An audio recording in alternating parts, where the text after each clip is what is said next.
Hello बच्चों, welcome to the channel. JEE mains ने अपना एप्लीकेशन फॉर्म बेटा लाइव कर दिया है। That is a big news. तो जो बच्चे काफ़ी टाइम से अपनी प्रिपरेशन में लगे हैं तो वो सभी बच्चे अपना फॉर्म भर सकते हैं।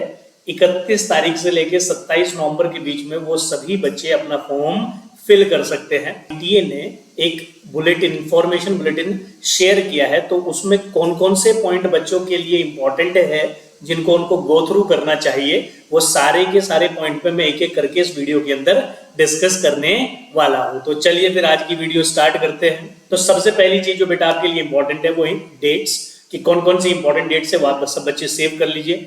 31 अक्टूबर से 27 अक्टूबर के बीच में अपना फॉर्म, आप अपना एप्लीकेशन फॉर्म सबमिट कर सकते हैं। दूसरी चीज, जो बच्चे उससे पहले पेमेंट कर देते हैं, बहुत अच्छी बात है। जो नहीं करते एप्लीकेशन फॉर्म की पेमेंट, तो वो 11:50 तक ही अलाउ है फॉर्म की पेमेंट करने के लिए है। पहली बात तो सब बच्चों ने ध्यान रखनी कि अपना फॉर्म बहुत ही केयरफुली आपको फिल करना है। पर अगर मान लीजिए उसके बाद भी आप कुछ करेक्शन करना चाहते हैं तो उसके लिए एनटीए आपको 1 या 2 दिन का जो है विंडो ओपन करके देगा, जिसके बीच में आप अपना करेक्शन कर सकते हैं। उसकी डेट अभी नहीं बताई गई है, वो अभी कुछ टाइम के बाद बताई जाएगी। सिटी इंफॉर्मेशन स्लिप आपको जो है फर्स्ट वीक ऑफ जनवरी में बता दिया जाएगा। जैसे कि आप सभी बच्चों को पता है कि एग्जाम जो कंडक्ट होगा वो 21 जनवरी से लेकर 30 जनवरी के बीच में होगा। तो एडमिट कार्ड, कई बार बच्चे बोलते हैं कि सर कब एडमिट कार्ड आएगा, तो वो यहाँ मेंशन किया गया है 3 से 4 दिन पहले ही इशू किया जाएगा। मान लेते हैं किसी बच्चे का 26 तारीख को एग्जाम है, तो उससे 3 या 4 दिन पहले उसको चेक कर लेना है कि उनका एडमिट कार्ड आया या नहीं आया। तो मोस्ट प्रोबेबली इन्होंने डेट दिया है तो आपको मिल जाएगा। तो that is what I am talking about session 1।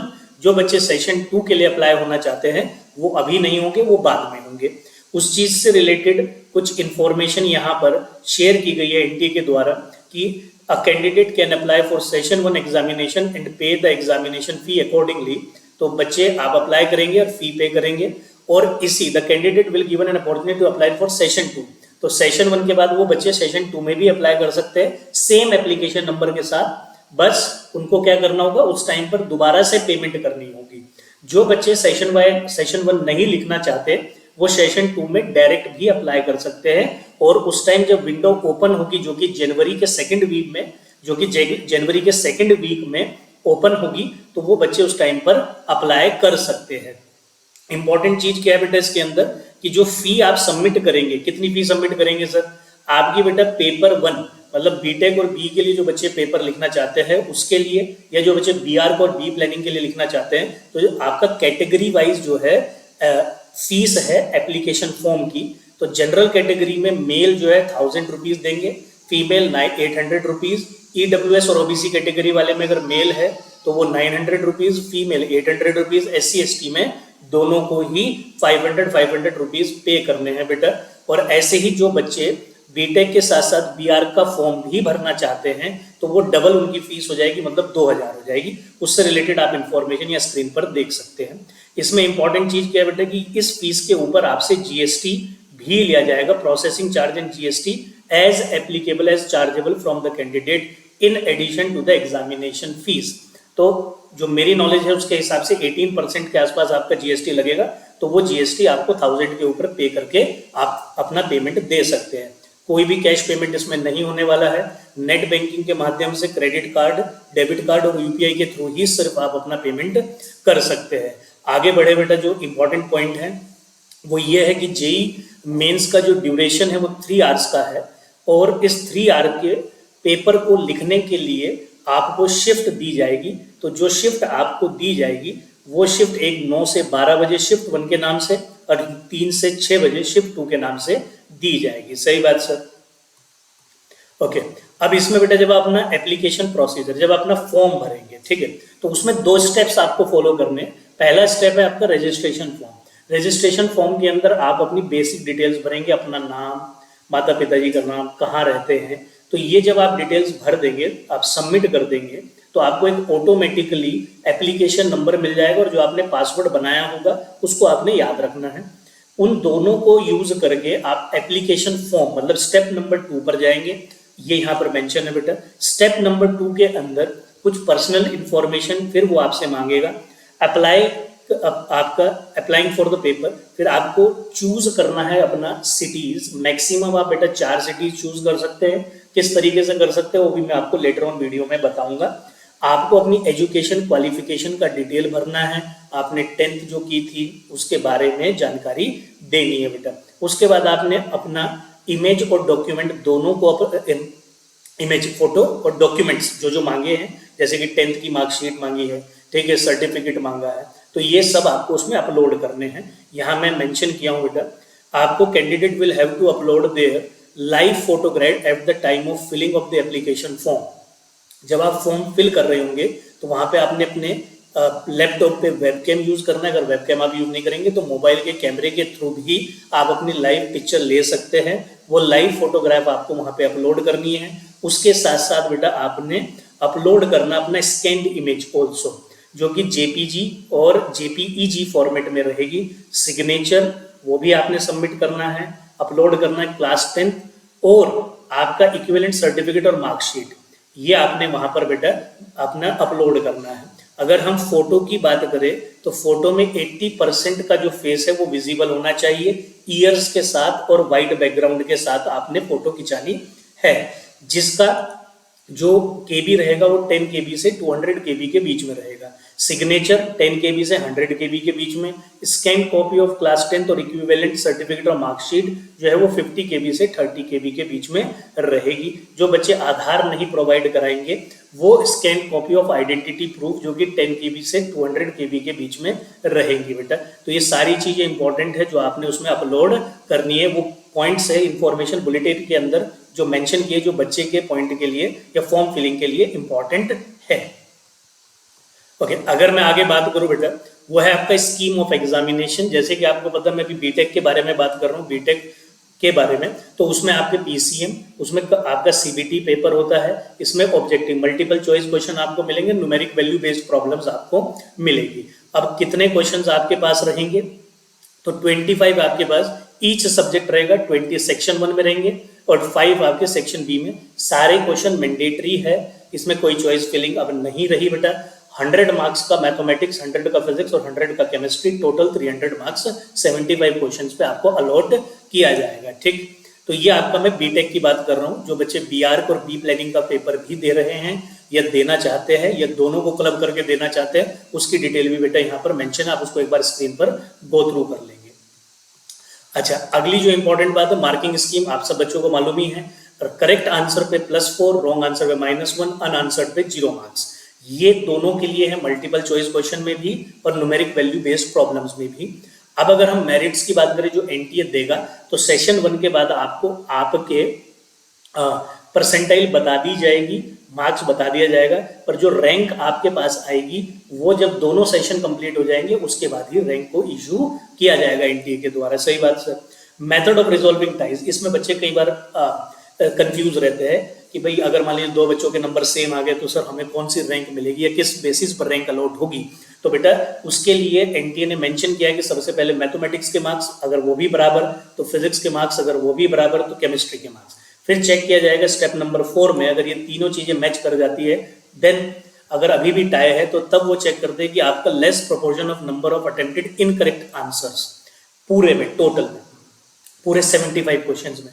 उसके बाद भी अगर टाई हो जाता है फिर वो सब्जेक्ट वाइज इसी चीज को चेक करते हैं कि भाई किस में इनकरेक्ट ऑप्शन या इनकरेक्ट आपका अटेम्प्ट किस बच्चे का किस सब्जेक्ट में ज्यादा है, तो प्रेफरेंस दी जाएगी मैथमेटिक्स में, फिर फिजिक्स में, फिर केमिस्ट्री में। अगर उसके बाद भी टाई रह जाता है तो दोनों बच्चों को सेम रैंक अलॉट कर दी जाएगी। ठीक बेटा, ये बीआरएक से रिलेटेड चीजें यहाँ पर मेंशन है।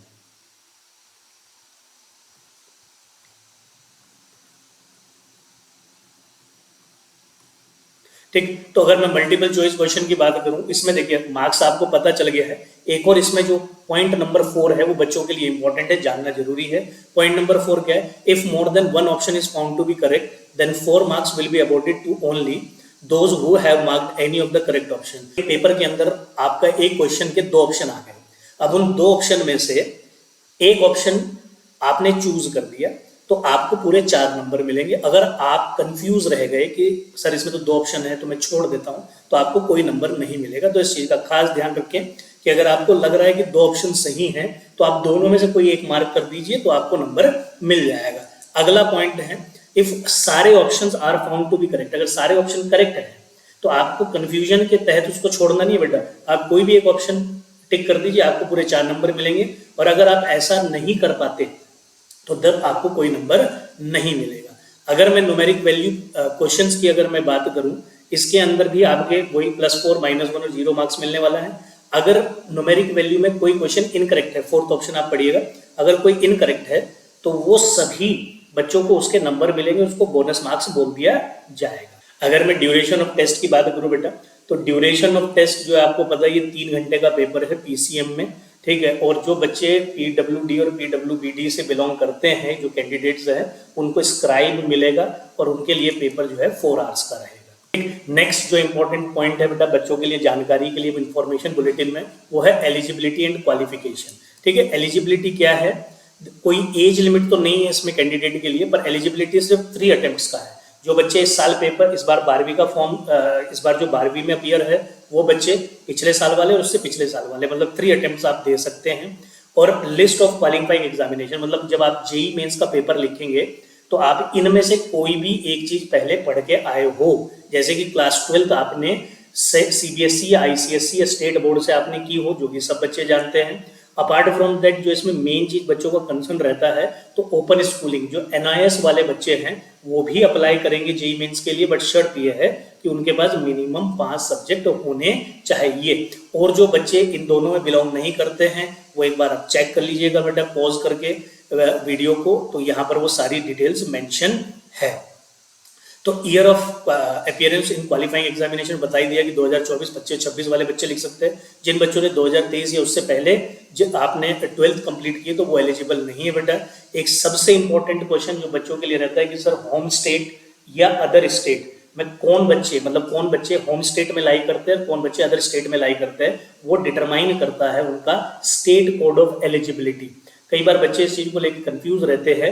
स्टेट कोड ऑफ एलिजिबिलिटी को लेके उनका मानना यह रहता है कि जो हमारी नेटिव प्लेस है उसी को हम अपने स्टेट कोड ऑफ एलिजिबिलिटी मानेंगे। मान लीजिए कोई बच्चा हरिद्वार से है और वो हरिद्वार उसका नेटिव प्लेस है, पर उसने पढ़ाई देहरादून रह के की है, तो अगर उसका क्लास 12 देहरादून से हुआ है तो उसका state code of eligibility Dehradun का होगा, तो उसका होम स्टेट आपका देहरादून होगा, ना कि कौन होगा बेटा आपका हरिद्वार होगा। तो इस बात को ध्यान रखेंगे, ये चीज यहाँ पूरी अच्छे तरीके से मेंशन की गई है। State code of eligibility means the code of state from where the candidate has passed the class 12 or equivalent qualifying examination by virtue of which the candidate become eligible to appear in JEE Mains 2026. It is important to note that the state code of eligibility does not depend upon the native place. ये पहली बात। दूसरा जो बच्चों का question रहता है कि सर अगर हमारा इंप्रूवमेंट आया, हमने इंप्रूवमेंट किसी दूसरी स्टेट से दे दिया, तो तब हमारा स्टेट कोड ऑफ एलिजिबिलिटी क्या होगा बेटा? आपका state of code of eligibility होगा जहां से आपने अपना 12th अपीयर किया था, जहां से इंप्रूवमेंट दिया है वो नहीं होगा। वो चीज यहाँ पर मेंशन की गई है बेटा, ठीक है। अगर हम सिटीज के बारे में बात करें तो मैं आपको बता दूं कि मैक्सिमम 4 सिटीज चूज कर सकते हैं। Candidates can select up to maximum 4 cities of their choice within the state provided in their present and permanent address. जहां का बच्चा रहने वाला है और जहां उसका परमानेंट एड्रेस है, उन दोनों में को मिला के वो 4 सिटीज आपका ऑप्ट कर सकता है। तो दूसरा क्वेश्चन कि जैसे कि हम एग्जांपल के तौर पे ले कि उत्तराखंड के अंदर टोटल 5 सिटीज है जहां पर एग्जाम कंडक्ट होने वाला है। ये चीज जब आपने एप्लीकेशन फॉर्म को फिल करने के लिए जाएंगे तो ऊपर वहां पे आपको एक ऑप्शन दिखेगा, वहां पे आप जाके अपना चेक कर सकते हैं कि भाई कि मैं जिस स्टेट में हूँ उसमें कितनी सिटीज अवेलेबल है जहां पर एग्जाम कंडक्ट हो रहा है, उसके हिसाब से आप अपनी चॉइसेस फिल कर सकते हैं, ठीक। इसके बाद जो बच्चों को इंपॉर्टेंट इंस्ट्रक्शन है वो यहाँ पर बेटा एक एक करके पॉइंट्स दिए गए। जैसे कि अगर आप एग्जामिनेशन हॉल पे जाते हो तो आपको करेक्ट टाइम पे पहुंचना है 2 घंटे पहले जब आप अपना एग्जाम लिखेंगे, ठीक है। और ये सब बहाने उसमें नहीं चलने वाले, तो आप बेटा वीडियो पॉज करके इन सभी पॉइंट को एक बार गो थ्रू कर लेंगे, ठीक है। ये सारे पॉइंट्स यहाँ पे मेंशन किए गए जो जिन चीजों का कैंडिडेट को ध्यान रखना है एग्जाम के टाइम पे अपीयर होते हुए, ठीक है। और इसके अलावा बेटा रफ वर्क के लिए भी उन्होंने मेंशन किया है कि वहीं पर आपको टेस्ट सेंटर पर ही एग्जामिनेशन हॉल के अंदर ही एक रफ बुक प्रोवाइड कराई जाएगी, उसी के अंदर बेटा आपने अपना काम करना है और अलग से कोई बुक वगैरह आपको वहां पर लेकर नहीं जानी है। तो सब बच्चे इसको पॉज करके एक बार चेक कर लेंगे। अपार्ट फ्रॉम दैट कि रजिस्ट्रेशन फॉर्म और एप्लीकेशन फॉर्म किस तरीके से भरा जाएगा, उसके लिए भी बेटा मैं चैनल पे आपके लिए वीडियो लेके आऊँगा, गाइड करूँगा। तो आप सभी बच्चे जो अपने मन से बहुत पहले से लगातार प्रेप कर रहे हैं जेई पेपर के लिए, तो वो बच्चे अपना फॉर्म भरें और आगे फ्यूचर में सक्सीड करें। तो चलिए, thank you for this video up to here only. Will see you in the next video. Till that time, bye bye.